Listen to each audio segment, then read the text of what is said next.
ഈ ദിവസങ്ങളിൽ ശക്തമായ വാർത്തയായിട്ട് മാറിയ തിരുവിതാംകൂർ ദേവസ്വം ബോർഡിന് കീഴിലുള്ള ക്ഷേത്രങ്ങളിലെ വ്യാപകമായ സ്വർണ്ണക്കൊള്ള.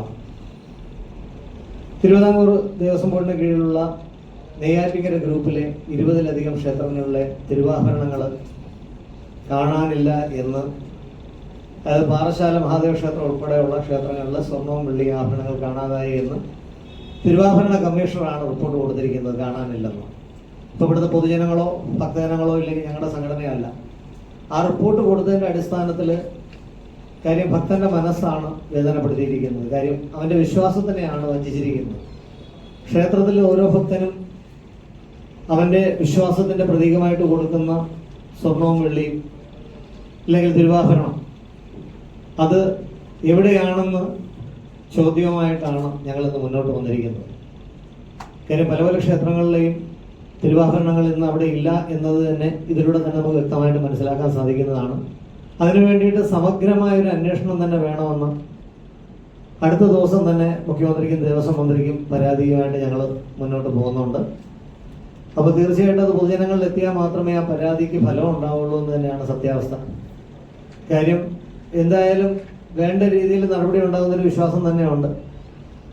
ഹിന്ദു വിശ്വാസങ്ങളെ സംരക്ഷിക്കാവുന്നൊരു നിലപാട് തന്നെയാണ് ഞങ്ങളുടെ ആദ്യത്തെ അജണ്ട. കൂടാതെ ദേവസ്വം ബോർഡ് ശാന്തി നിയമനത്തിൽ ഒരു ചെറിയ കാര്യങ്ങൾ യോഗ്യതാ മാനദണ്ഡത്തിൽ നടന്നുകൊണ്ടിരിക്കുന്ന അപാകതകൾ ചൂണ്ടിക്കാണിക്കുന്ന ഒരു വിഷയം കൂടിയാണ് ഇന്നിവിടെ മുന്നിൽ വയ്ക്കുന്നത്. ദേവസ്വം ബോർഡ് ശാന്തി നിയമനത്തിന് വ്യക്തമായ സിലബസും 1 വർഷത്തെ കോഴ്സും നിലവിലിരിക്കുകയാണ്. 2 ദിവസത്തെ ക്ലാസ് നടത്തിക്കൊണ്ട് ദേവസ്വം ബോർഡ് ശാന്തി നിയമനത്തിന് ദേവസ്വം തന്ത്രിയുടെ സർട്ടിഫിക്കറ്റ് യോഗ്യത അല്ല എന്നിരിക്കെ ദേവസ്വം അംഗീകൃത തന്ത്രി എന്ന് പറഞ്ഞ് ഒപ്പിട്ടുകൊണ്ട് സർട്ടിഫിക്കറ്റ് കൊടുക്കുകയും ഈ സർട്ടിഫിക്കറ്റിന്റെ അടിസ്ഥാനത്തിൽ ശാന്തി നിയമനം പലയിടങ്ങളിലും നടന്നതായിട്ടുള്ള പരാതികൾ തന്നെയാണ് മുന്നോട്ട് വന്നിരിക്കുന്നത്. അപ്പോൾ തീർച്ചയായിട്ടും ശാന്തി നിയമനത്തിന് ഒരു യോഗ്യത ദേവസ്വം ബോർഡ് കൽപ്പിച്ചിട്ടുണ്ട്. പല സ്ഥലങ്ങളിലും 1 വർഷത്തെ നിരന്തരമായ ക്ലാസ്സുകളും യോഗ്യതാ സർട്ടിഫിക്കറ്റുകളും കൊടുത്തുകൊണ്ട് പലരും മുന്നോട്ട് വന്നെങ്കിലും അവരിൽ നിന്ന് പുറത്തു നിൽക്കുന്ന അവസ്ഥ തന്നെയാണ്. അത് നിലവിലുള്ള നിയമങ്ങളും ചട്ടങ്ങളും നിലനിൽക്കെ ദേവസ്വം ബോർഡ് ശാന്തി നിയമനത്തിന് ദേവസ്വം തന്ത്രിയുടെ സർട്ടിഫിക്കറ്റ് യോഗ്യതയല്ലെന്നിരിക്കെ ദേവസ്വം അംഗീകൃത തന്ത്രി എന്ന് പറഞ്ഞ സർട്ടിഫിക്കറ്റ് കൊടുത്തുകൊണ്ട് പല ക്ഷേത്രങ്ങളിലും ശാന്തി നിയമനം നടന്നതായിട്ട് നമുക്ക് നമ്മുടെ മുന്നിൽ തന്നെ അറിയാൻ സാധിച്ചിട്ടുണ്ട്.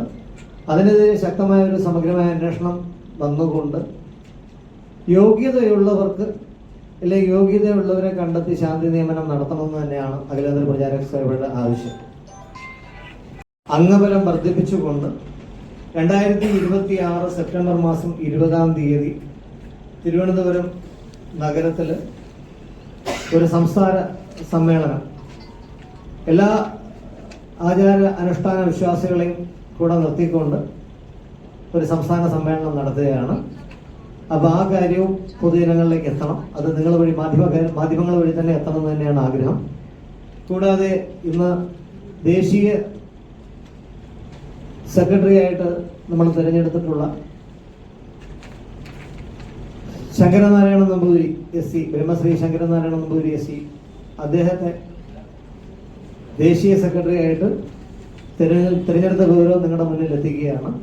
കാര്യം അദ്ദേഹം മുൻ ശബരിമല മേശാന്തിയും കൂടിയാണ്. നമ്മുടെ തന്നെ സംഘടനയുടെ മുൻ സംസ്ഥാന ചെയർമാനും കൂടി ആയിരുന്നു. അദ്ദേഹത്തിന്റെ പ്രവർത്തനം ശക്തമായതുകൊണ്ട് തന്നെ ദേശീയ കമ്മിറ്റിയിലേക്ക് അദ്ദേഹത്തെ തിരഞ്ഞെടുത്തിരിക്കുകയാണ്. കൂടാതെ സംസ്ഥാന ചെയർമാനായിട്ട് ബ്രഹ്മശ്രീ മാധവൻ നമ്പൂതിരിയെ തിരഞ്ഞെടുത്ത വിവരം നിങ്ങളിലേക്ക് എത്തിക്കുകയാണ്. കൂടാതെ എല്ലാ സംസ്ഥാനങ്ങളിലും അഖിലേന്ത്യാ പ്രചാരക സഭയുടെ ശക്തമായ പ്രവർത്തനം മുന്നോട്ട് കൊണ്ടുപോകുന്നതിനായിട്ട് അഡ്വൈസറി ബോർഡ് നിയമനത്തിൽ കൊണ്ടുവന്നിരിക്കുകയാണ്.